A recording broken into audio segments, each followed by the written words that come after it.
Imagine waking up on the morning of your 200th birthday. You open your eyes in a room that has been optimized for perfect oxygen levels and temperature. You have slept exactly the amount of time your body required, down to the minute. While you were dreaming, nanobots in your bloodstream were busy identifying minor cellular damage and repairing it before you even stirred. You walk to the mirror, and you do not see a frail, elderly person staring back. You see a reflection that looks 25 years old. You have the energy of a young athlete, but the wisdom of 2 centuries of life experience. You head downstairs where a robot has prepared a breakfast chemically tailored to your specific DNA needs for that exact day. This sounds like the opening scene of a high-budget science fiction movie, does it not? But this is actually the opening scenario presented in the book we are diving into today. It is called The Science and Technology of Growing Young by Sergey Young. And the premise is startlingly simple, yet profound. The author argues that this future is not just a fantasy, but an inevitability that is rapidly approaching. We are standing on the precipice of a longevity revolution that will fundamentally change what it means to be human. Whoa, hold on a second. 200 years old? That is a massive claim right out of the gate. I mean, I have heard of biohacking and eating blueberries to stay sharp, but living to 200 while looking 25? That sounds like pure fantasy. I am usually the guy who keeps our feet on the ground here. And frankly, my skepticism meter is already redlining. We have had explorers searching for the fountain of youth for thousands of years, and the result is always the same. We get old, and we die. That is the natural order of things. What makes this Sergey Young guy think he has cracked the code that has baffled humanity forever? I know he is an investor and not a doctor. So is this just a bunch of hype to sell technology? Or is there actual hard science backing up these wild scenarios? Because if we are talking about nanobots and reversing aging, we are going to need some serious evidence to back that up. That is exactly the right attitude to have, Alex. Skepticism is healthy. But here is the thing about Sergey Young. He is not just throwing darts in the dark. He founded the Longevity Vision Fund, which means he has put $100 million into the companies that are actually building this technology. He has interviewed the top scientists, the Nobel laureates, and the geneticists who are working on this day and night. The core argument of the book is based on something called longevity escape velocity. This is a concept popularized by Ray Kurzweil. Think about it this way. For most of history, life expectancy was around 30 years old. Then, thanks to antibiotics and sanitation, it jumped to 70 or 80. Today, for every year you stay alive, science extends your life expectancy by a few months. But the goal of the longevity revolution is to reach a tipping point where for every year you survive, scientific progress adds more than 1 year to your life expectancy. Once we cross that threshold, you technically stop dying from old age because the finish line keeps moving further away, faster than you can approach it. It is not about magic. It is about math and exponential technological growth. Okay, I understand the concept of escape velocity in physics, so applying it to aging is an interesting metaphor. But let us play devil's advocate for a minute. Even if we could live to 150 or 200, do we really want to?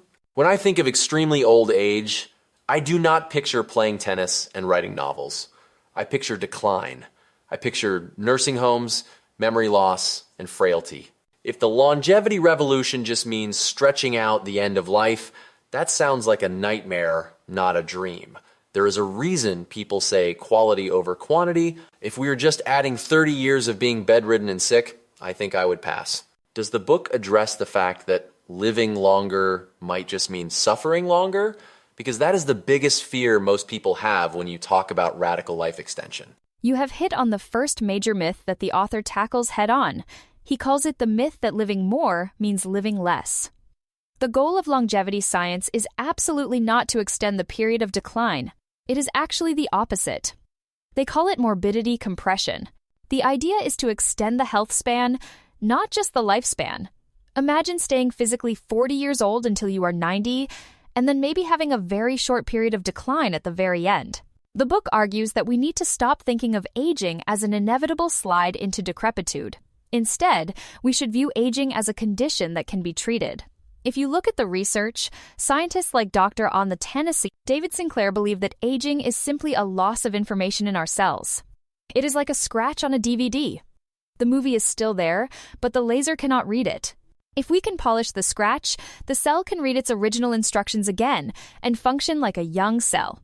So, in this future, you are not a 200-year-old in a wheelchair. You are physically 25, just with 2 centuries of memories. All right, so let us assume for a second that this is possible. We can polish the scratch on the DVD and keep people young. That leads to the next massive problem, which is the second myth the book brings up. What about the planet? We are already struggling with resources, climate change, and overcrowding. If nobody dies, or if people live 3 times as long, won't we just destroy the Earth? It feels almost selfish to want to live forever when we are already pushing the ecosystem to its breaking point. I mean, where are we going to put all these people? How are we going to feed them? It seems like solving the death problem creates 1,000 new survival problems. Does Sergey Young have an answer for the overpopulation crisis that would inevitably follow this revolution? That is a valid concern, and one that comes up in every conversation about longevity. The author addresses this by looking at the data rather than the fear. First, birth rates are plummeting across the developed world. Populations in places like Japan and Spain are actually shrinking. We are facing a future where there might not be enough young people to support the economy. So, keeping people healthy and productive for longer could actually save our economies from collapsing. Furthermore, the book argues that the same technological exponential growth that gives us long life will also solve resource scarcity. We are talking about vertical farming, lab-grown meat, and renewable energy. It is not about having more people fighting for the same slice of pie. It is about baking a much bigger, smarter pie. Young believes that human ingenuity is limitless. If we have the brainpower to defeat death, we certainly have the brainpower to figure out sustainable living. It is a shift from a scarcity mindset to an abundance mindset. Okay, I am willing to suspend my disbelief on the societal collapse for a moment. Let us get into the how. You mentioned escaping death and polishing scratches. What is the actual technology? Because right now, when I go to the doctor, they just take my blood pressure and tell me to lose 5 pounds.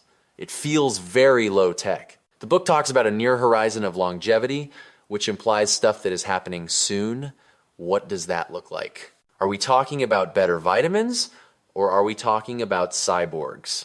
Because there is a big leap between taking a fish oil supplement and having nanobots in your blood. I want to know what is actually in the pipeline that is going to change the game in the next 10 or 20 years. The near horizon is fascinating because a lot of it is already starting to appear. The biggest shift is moving from reactive medicine to proactive medicine through what Young calls the Internet of Body. Right now, as you said, you go to the doctor once a year when you are already sick.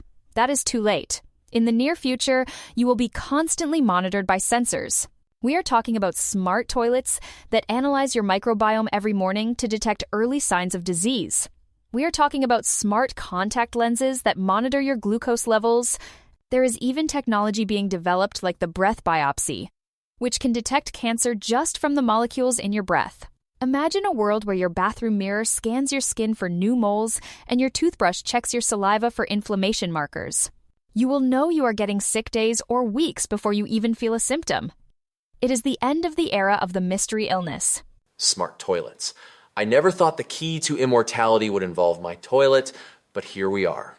But let us talk about something more serious, like cancer. The book mentions something called liquid biopsies. To me, a biopsy means a giant needle and a lot of pain. What is a liquid biopsy, and how does it change the equation for things like cancer?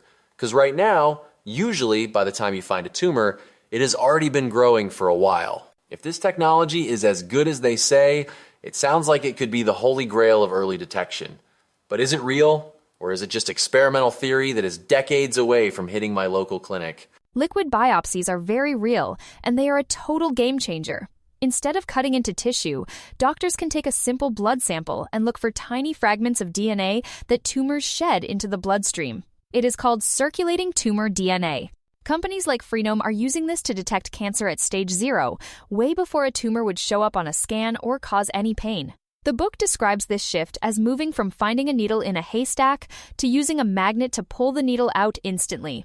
If you catch cancer at stage 1, survival rates are incredibly high. If you catch it at stage 4, they plummet. Liquid biopsies mean we could technically make cancer a manageable chronic condition rather than a death sentence. And when you combine this with artificial intelligence, things get even wilder. The book tells the story of Teresa McCune, a woman with terminal breast cancer who had run out of options. Her doctors used AI to analyze her cancer's specific genetic mutations and found an immunotherapy drug that no human doctor would have thought to prescribe for her type of cancer. It saved her life. That is an incredible story, and I am glad she made it. But this reliance on data brings up another issue that makes me nervous: privacy. If we are going to have the Internet of Body with smart toilets and constant genetic sequencing, that means some massive tech company is going to own the most intimate data about me possible. We have already seen what companies do with our search history and our location data. Do I really want Google or Apple knowing my genetic predisposition to Alzheimer's or exactly what my blood sugar is every second of the day? The book talks about data as the new oil, but in this case, the oil is my biology. Does Sergey Young address the dark side of this? Because being blackmailed with your own medical history or denied insurance because an algorithm predicts you might get sick in 10 years sounds like a dystopian nightmare. He does not shy away from that. He acknowledges that the battle for health data will be the defining conflict of the 21st century. You have big tech companies, insurance giants, and governments all hungry for this information. But the book offers a counter perspective. Yuval Noah Harari, the famous historian, is quoted as saying that in the battle between privacy and health, health will win. Most people, if given the choice between keeping their data private and dying of a preventable disease, or sharing their data to live 20 more healthy years, will choose life. The hope is that we can develop systems like blockchain or decentralized data ownership where you control your own health record. You could choose to share it anonymously with researchers to help cure diseases, or share it with your doctor for treatment. But you hold the keys. It is a trade-off, absolutely. But the potential benefit is precision medicine, where every pill and every treatment is custom-tailored to your specific genome. Precision medicine sounds great, but let us take it a step further. We are not just talking about reading the DNA, we are talking about rewriting it. This is the genetic engineering part of the book. I have heard of CRISPR, the gene editing tool. It sounds like molecular scissors. But are we actually using this on humans? It feels like we are crossing a line from medicine into playing God. There is a huge difference between curing a disease and designing a superhuman. Does the book give examples of this actually working in real people, or is it still just happening in petri dishes with mice?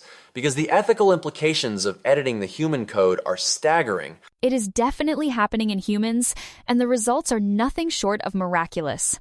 The book highlights the story of Victoria Gray. She suffered from sickle cell anemia, a brutal genetic disease that causes excruciating pain and early death. Doctors used CRISPR to edit the genes in her bone marrow cells. They essentially went into her code, found the typo that caused the disease, corrected it, and put the cells back in her body. It worked. She is virtually cured. This is not science fiction. This is happening now. And then there is the story of the bubble boy, David Vetter, who died because he had no immune system. Today, we have gene therapies that can cure that condition. We are moving from a world where your genetics are your destiny to a world where your genetics are just a starting point that can be edited and improved. Of course, the ethics are tricky. But when you look at the suffering caused by these genetic diseases, the moral imperative to use these tools is very strong. Okay, so we can edit genes to fix broken parts. But what about when the parts are just worn out? The book talks about the far horizon, which I assume is the really futuristic stuff. One of the things that caught my eye was the idea of replacing organs. If my heart gives out, I do not want to wait on a transplant list for someone else to die. Is the book suggesting we will just have a spare parts shop for humans? It sounds gruesome, but also practical. If we are going to live to 200, our original parts are definitely going to fail. How do we solve the hardware problem of the human body? This is where the far horizon gets really exciting. We are entering the era of regenerative medicine. Scientists are working on 3D bioprinting, where they can print a new kidney or liver using your own stem cells. Since it is made of your own cells, your body will not reject it. There is no waiting list. But it goes even deeper than that. There is research into something called Yamanaka factors. These are specific proteins that can take an old, specialized cell like a skin cell from an 80-year-old and reset it back to its embryonic state. It is literally turning back the clock on the cellular level. In experiments with mice, they have managed to make old, blind mice see again and regain their youth. The goal is to eventually be able to stimulate the body to regenerate itself from the inside out. So you would not just replace a heart. You would take a treatment that rejuvenates your existing heart. You could potentially refresh your entire body every decade or so. That is mind-bending. But let us go to the absolute extreme. The book mentions something about avatars and merging with machines. This is the stuff that really scares me. If I upload my brain to a computer or live through a robotic avatar, am I still me? At what point do we stop being human and start being something else? If living to 200 means I have to become a cyborg, I am not sure I am interested. It raises the biggest philosophical question of all. Is death what gives life meaning? If we take away the deadline, do we lose the urgency to live? Does Sergey Jung tackle the philosophy of this? Or is he just focused on the nuts and bolts of the technology? He definitely goes there. He discusses the morality of immortality. The far horizon includes concepts like brain-computer interfaces, where we connect our minds directly to the cloud. It sounds scary, but think about how much we already rely on our phones. They are practically extensions of our brains already. Jung argues that we are already on a path of integration with technology. As for the meaning of life, he flips the script. He asks, why is death necessary for meaning? If you had more time, think of how many careers you could have, how many skills you could master, how many people you could love. He believes that with extended life, we would become wiser, more patient, and more careful with our planet because we would be around to see the consequences of our actions. It is a vision of humanity that grows up, rather than just growing old. But he also admits that this stage is further away. The immediate goal is to get us all to 100 in good health. All right, I am still processing the cyborg stuff, but let us bring it back to today. Most of us listening right now are not billionaires, and we do not have access to experimental gene therapies yet. The book has a bonus chapter that is all about what we can do right now. I need the practical advice. If I want to live long enough to see this revolution, what do I need to do today? Is it just the usual eat your vegetables and exercise, or is there something more specific? Because if the technology is 10 years away, I need to survive the next 10 years in top shape to take advantage of it. What is the survival guide for the interim? The bonus chapter is gold because it is so actionable. The mantra is, live long enough to live forever. The advice goes beyond the basics. Yes, diet is huge. Jung recommends a plant-heavy diet and intermittent fasting to give your body a break and trigger cellular repair mechanisms. But he also talks about the importance of sleep as a superpower. It is when your brain cleans out toxins. He emphasizes regular health screenings do not wait for symptoms. Go get checked now. But one of the most surprising tips is about your mindset. He cites the counterclockwise study by Ellen Langer. They took elderly men and put them in an environment that recreated the world from 20 years prior. They lived as if they were young again. And guess what? Their physical biomarkers actually improved. Their vision got better, their grip strength improved. It turns out that thinking you are young actually helps your biology stay young. So, don't act your age. Act the age you want to be. So, the takeaway is, eat plants, get checked early, sleep more, and stop thinking of myself as getting old. I can handle that. I have to admit, when we started this, I thought this was all pure science fiction. And while some of the avatar stuff still feels far off, the diagnostic and genetic stuff is a lot closer than I realized. It is a hopeful message. Usually, reading about the future is depressing because it is all about robots taking our jobs or the climate collapsing. But this is a future where we actually have more time. Time to fix things, time to be with our families. It is a lot to digest, but it is definitely better than the alternative of just accepting decline. Exactly. The Science and Technology of Growing Young is ultimately a book about hope. It is an invitation to change your perspective on what is possible. We are the last generation that has to accept aging as inevitable, and the first generation that has the tools to do something about it. Whether or not we make it to 200, the journey toward that goal is going to give us healthier, happier lives right now. So, Stay curious, take care of your body, and keep an eye on the horizon. The future is coming faster than you think, and it looks brighter than we ever imagined. Thanks for listening to the show.